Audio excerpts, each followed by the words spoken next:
Are the god archetypes built into a place and people the way information from the zodiac and constellations are? Or is it primarily a cultural thing?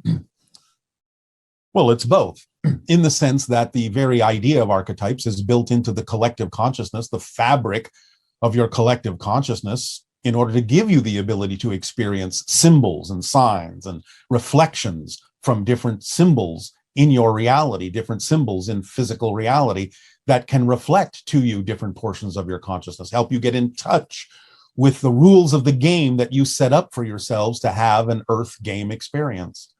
So it's built in, but it's also reflected because it's built in by any permission slip symbol you choose to use to connect you to the archetypal vibrational level of energy. And since many gods are interdimensional beings, do any of them take human form and physically interact on occasion with humans, such as in the tales of Zeus?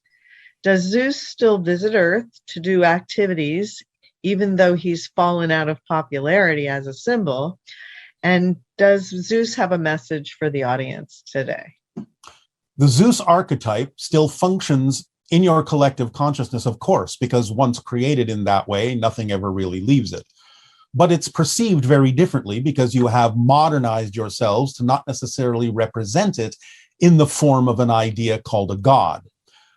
But to answer the first question, yes, there are extra dimensional beings and spirit beings who can take physical form and can represent themselves in a way that you're familiar enough with that you're willing to accept them in your reality. But in a sense, it's a disguise, it's a translation of who they really are or what they really are that makes itself known to you that way so that a connection can be made that you would recognize. So the idea of going back to Zeus is that the fundamental principle that Zeus represents in your society in this modern day and age is the idea of what you call the lightning strike of inspiration.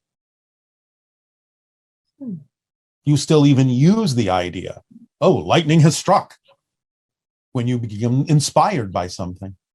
And that is the fundamental principle of the archetype of Zeus. It is the lightning strike of inspiration to your greater selves and can function as a connection to your higher minds, to the heavens, so to speak. Yeah.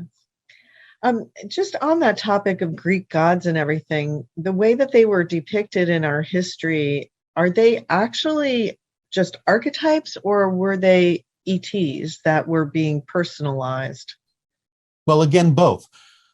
Many cultures on your planet got to a point where they sort of forgot about the literal physical extraterrestrials that these concepts might have represented and simply rendered them down into the archetypal images that everyone could relate to on an energetic level or a consciousness level or a mental level. Not all of them are representative of literal individual extraterrestrials, but many of them are. It's just that down through time, you have forgotten that connection. Okay. And are archetypes sentient beings?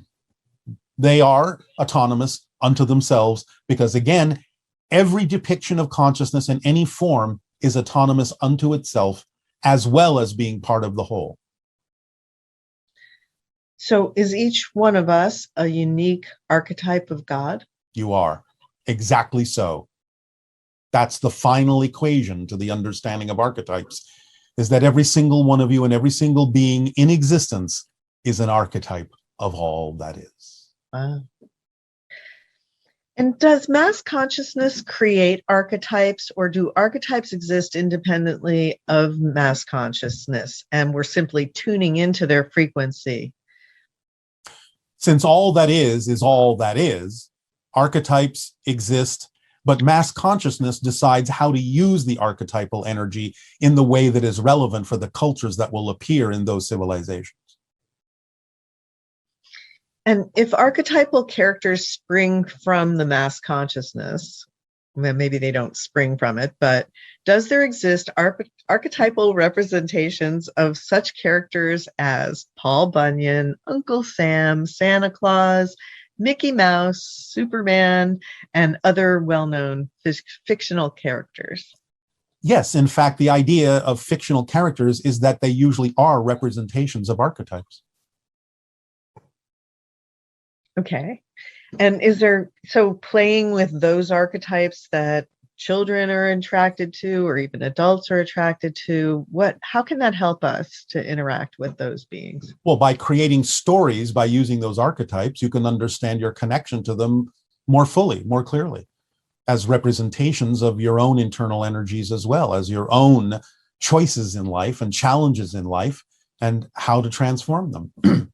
So archetypes, when used in a fictional story sense, can be very transformative, of course. That's why stories are so strong, because they represent certain ideas, certain experiences that aid and assist you in elevating yourselves and evolving yourselves in a variety of ways.